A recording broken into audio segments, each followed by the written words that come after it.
আছে। সবচাইতে এদের অপছন্দ হচ্ছে চাটকারিতা। তাকে হয়তো পূর্ণ মেয়াদও শেষ করতে দিবে না। আবার কিন্তু হ্যামেলিনের বাসির মতো ওরা নেমে যাবে। নিঃসন্দেহে অনেক গুরুত্বপূর্ণ। তরুণরা যেমন সংখ্যায় অনেক, পাশাপাশি আপনি দেখেন গত 3টা নির্বাচনে কিন্তু তরুণরা ভোট দিতে পারেনি এবং ওদের ভোট দেওয়ার যে আকাঙ্ক্ষা, পাশাপাশি এই 5ই আগস্টের পট পরিবর্তনের পর সত্যিকার অর্থে আমার কাছে মনে হচ্ছে, আমি যখন প্রতিদিন ক্লাসে যাই আর বিশেষত আমরা যারা বেসরকারি বিশ্ববিদ্যালয়ে পড়াচ্ছি, আমরা কিন্তু একটা অরিজিনাল রিফ্লেকশন কিন্তু পাচ্ছি, যেটা এক্সপ্রেস করছে কিন্তু স্টুডেন্টরা তাদের ওপিনিয়ন দিচ্ছে, বলছে। এবং সত্যিকার অর্থে যেটা আমরা যখন ইউনিভার্সিটিতে ছিলাম তার পরবর্তী সময়ে মার্কা বেসড যে কার প্রতীক কোনটা, সেদিকে কিন্তু ভোটারদের বেশি আকর্ষণ ছিল। সে কি ধানের শীষে যাবে, না নৌকায় যাবে, না দাঁড়িপাল্লায় যাবে, না লাঙ্গলে যাবে, ব্যাপারগুলো এরকম ছিল। কিন্তু এখন আমার কাছে মনে হয় তরুণরা প্রচণ্ড রকমভাবে এই ব্যাপারে খুব আগ্রহী এবং ওরা চায় যে নেতৃত্বে কে আসছে, দায়িত্বে কে আসছে এবং কাকে সে ভোট দিচ্ছে। আপনি কিভাবে বলবেন ওরা রাজনৈতিক সচেতন না? এটা ঠিক বলেছেন, ধারণা না। আমি আপনাকে প্রশ্ন করছি না, আমি বলছি যে দেখেন, যারা ওদের টাচে, তরুণদের টাচে ছিল না, ওনাদের হয়তো ধারণা ছিল তরুণরা হয়তো মোবাইল ফোন নিয়ে বসে থাকে, তরুণরা হয়তো বাসায় বসে গেমস খেলছে, এরকম একটা পারসেপশন ছিল।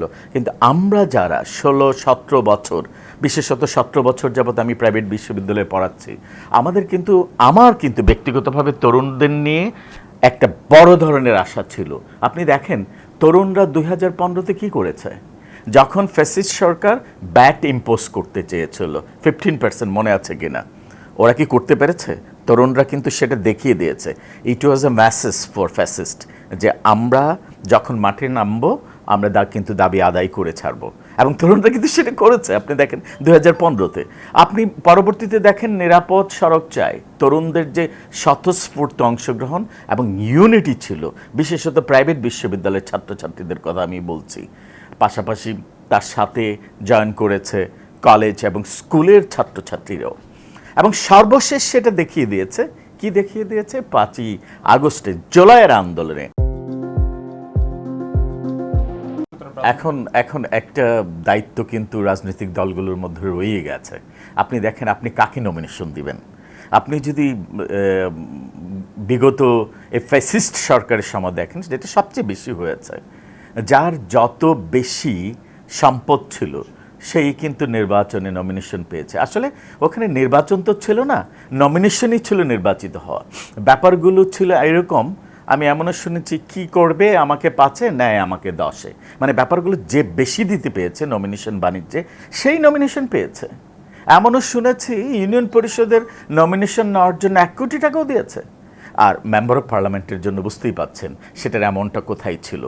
তা ব্যাপার হচ্ছে যে আমি মেম্বার অফ পার্লামেন্ট কাকে করতে চাই, পার্লামেন্টে কাকে দেখতে চাই, সেইটা কিন্তু সিদ্ধান্ত নিতে হবে রাজনৈতিক দলগুলোর। আমার কাছে খুব একটা জিনিস ভালো লাগছে, বাংলাদেশের এখনকার যে সবচাইতে বড় বিরোধী দল অ্যাক্টিং চেয়ারপারসন কিন্তু যে কথাগুলো আমি শুনছি প্রতিনিয়ত, ওনার কথাগুলো আমি শুনছি, ওনাদের যে অ্যাটিটিউড, বিএনপির যে অ্যাটিটিউড হচ্ছে যে না, আমরা ক্যান্ডিডেট হিসাবে যোগ্য যারা পার্লামেন্টে কন্ট্রিবিউট করতে পারবে তাদেরকেই দিব। এটা যদি হয় তরুণদের সিলেকশনটা খুব ভালো হবে। হঠাৎ করে উড়ে এসে জুড়ে বসে হলে কিন্তু তরুণরা এটা খুব আমি যেটা জানি, দেখেছি, তরুণরা পাস্ট প্রেজেন্ট, শুধু প্রেজেন্ট নিয়ে কথা বলে না, অতীতে ওনার ট্র্যাক রেকর্ড কী, যেটা আমরা গবেষণা যখন করি, আমরা তরুণদের সাথে যখন কথা বলি, তরুণরাও কিন্তু একই, যে পাস্ট উনি কী করেছে আগে, এখন কি করছে, তাহলে উনি কী করবে। তরুণরা শিক্ষাগত যোগ্যতা ডেফিনেটলি এটা খুঁজবে, অ্যাওয়ারনেস এবং মানুষের পাশে কতটুকু দাঁড়াতে পারে, পাশাপাশি হচ্ছে কমিটমেন্ট, এবং এই কমিটমেন্টটা কোনো হিডেন এজেন্ট। বান্ডেল থাকলে প্রতি সেনমানিতে টাকা বাঁচবে। বিকাশ সেনমানি বান্ডেল কিনে জিতুন প্রতি লেনদেনে। থাকলে হবে না, crystal commitment in front of all, যেটা আমি এখন একটা কমিটমেন্ট দিব, এটা কিন্তু সাথে সাথে রেকর্ড হয়ে যাবে। এবং পাশাপাশি এই কমিটমেন্টের পর আমি যদি ধরে নিই না আমি 5 বছরের জন্য টিকিট পেয়ে গেছি, আমি যেটা করব সেটাই রাইট, সেটা কিন্তু ভুল হবে। আমি এখন তরুণদের যে অ্যাটিটিউড দেখছি, যদি এমন হয় কেউ নির্বাচিত হওয়ার পর এই যে আমি বললাম ফ্যাসিস্ট আচরণ শুরু করে, তাকে হয়তো পূর্ণ মেয়াদও শেষ করতে দিবে না। এবং তরুণদের ইউনিটি কিন্তু ওদের এলাই অন্যদের মতো বলে কয়ে হবে না, ওরা কিন্তু অটু। আপনি দেখেন হ্যামিলিনের বাঁশি যেমন বাজায়, একইভাবে তরুণরা যখন দেখবে কেউ ফ্যাসিস্ট হচ্ছে, দেশ বিরোধী কাজ করছে, আবার কিন্তু হ্যামিলিনের বাঁশির মতো ওরা নেমে যাবে, সবাই একত্র হয়ে যাবে, যেটা আমি বলেছি ইতিমধ্যে হয়েছে। তরুণদের আরও কিছু স্বাভাবিক ক্রাইটেরিয়া থাকবে, যে আসলে যে ব্যাকবোনলেস পার্সোনালিটি ডিসঅর্ডার কিছু কিছু মানুষের আছে, সবচাইতে এদের অপছন্দ হচ্ছে চাটুকারিতা। এটা আমার সবচেয়ে ভালো লাগে। তরুণরা কিন্তু দেখেন, আমার ছোট্ট ছেলেটা ও ক্লাস 10-এ পড়ে, ও কিন্তু আমাকে ভুল ধরিয়ে দিতে দ্বিধাবোধ করে না। এখন ব্যাপার হচ্ছে আমি সেই স্পেসটা দিচ্ছি, অনেক নেতা সে স্পেসটা দিতে চায় না। সবচাইতে যে বড় প্রয়োজন, প্রত্যেক নেতাকে তার ফলোয়ার্সদের সেই স্পেসটা দিতে হবে, তার সমালোচনা করার, তার ভুলগুলো ধরিয়ে দেওয়ার সেই স্পেসটা দিতে হবে। ফলোয়ার্স পাশের মানুষগুলো যদি ভুল ধরিয়ে দিতে যদি ভয় পায়, তাহলে কিন্তু সেই নেতার ভুলগুলো ভুলই থেকে যাবে, সেই নেতা দিনে দিনে ফ্যাসিস্টই হবে। আমার মনে হয় তরুণদের আকৃষ্ট করতে হলে এখানে ফেলকিবাজি চলবে না, এখানে নান্নিমুন্নি স্টোরি চলবে না। এখানে কি করতে হবে, তরুণরা কি চায়, আগামীর বাংলাদেশকে তরুণরা কিভাবে দেখতে চায়, সমাজকে কিভাবে দেখতে চায়, দেশের উন্নয়ন কিভাবে দেখতে চায়, হতে পারে এমন ডিসকাশন, কেমন উন্নয়ন চায়, কেমন বাংলাদেশ চায়, আগামীর বাংলাদেশ কেমন দেখতে চায়, বিভিন্ন মোড়কে হতে পারে, বিষয়ভিত্তিক হতে পারে, কেমন শিক্ষা ব্যবস্থা চায়, এই মাচ পিপলের নিডসটা জানতে হবে। একইভাবে তরুণদের কথা জানতে হবে, তরুণরা কি চায় এইটা জানার জন্য তরুণদের সাথে বসতে হবে। আমি শুধু বলে দিলাম তরুণরা এটা চায়, অনেক সময় হতে পারে আমি যেটা বলছি আমাকে জিজ্ঞেস করছেন, আমি যেটা জানি হয়তো সেটাই বলছি, কিন্তু আমার মনে হয় তরুণদের বিভিন্ন সেক্টরে বসা উচিত।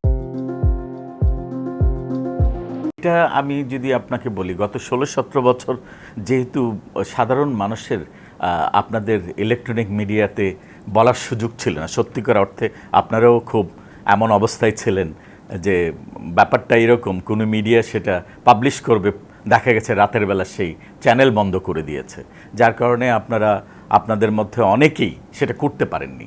তখন কিন্তু এই মাচ পিপলের একটাই আশ্রয়স্থল ছিল, আমি বলবো সামাজিক যোগাযোগ মাধ্যম।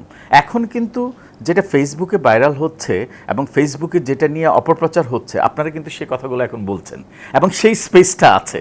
আমার মনে হয় নির্বাচন অবধি সেই স্পেসটা থাকবে, এটা আমি বিশ্বাস করি। যার কারণে কেউ চাইলে সামাজিক গণমাধ্যমে এটাকে ভাইরাল করে যে সুবিধা নেবে সেটা হবে না, কারণ আপনারা কিন্তু এখন চাইলেই সত্যটা বলতে পারছেন, যেটা আগে সম্ভব ছিল না। এজন্য এটা একটু দূরও হবে বলে আমি মনে করি। এবং সত্যিকার অর্থে তরুণরা কিন্তু ফেক প্রপাগান্ডা চালায় না। ফেক প্রপাগান্ডা হয়তো তরুণদের দিয়ে কেউ চালায়, মধ্যবয়স্ক বা সিনিয়ররা। তরুণরা এখন আমি যেটা বলেছি, তরুণদের সিদ্ধান্ত নিতে হবে তরুণরা আসলে কি করবেন। ওরা কি চাটুকারিতায় যাবেন? চাটুকারিতায় নিশ্চয়ই জেনারেশন যাবে না, কারণ গত আপনি 16-17 বছর ইতিহাস বিকৃতি করার চেষ্টা হয়েছে, তরুণদেরকে আকৃষ্ট করার চেষ্টা হয়েছে, বাট তরুণরা কিন্তু সত্যটাই উপলব্ধি করেছে। আমার মনে হয় শাক দিয়ে মাছ ঢাকা যেমন যায় না, সত্যিকার অর্থে তরুণদেরকে মিসলিড করে, অপপ্রচার করে তরুণদেরকে কনভিন্স করা যাবে না। তরুণদের কাছে সত্যটা বেরিয়ে ওরা they know how to get the real information. আমার কাছে মনে হয় তরুণরা সেই ব্যাপারে চাইলেও প্রভাবিত করা যাবে না। এবং সত্যিকার অর্থে আগামীর বাংলাদেশ বিনির্মাণে আগামী নেতৃত্বে তরুণদের একটা বড় ভূমিকা থাকবে। এবং আমরাও চাই তরুণরা এগিয়ে আসুক, শুধুমাত্র নেতা নির্বাচনে না, নেতৃত্ব এগিয়ে আসুক।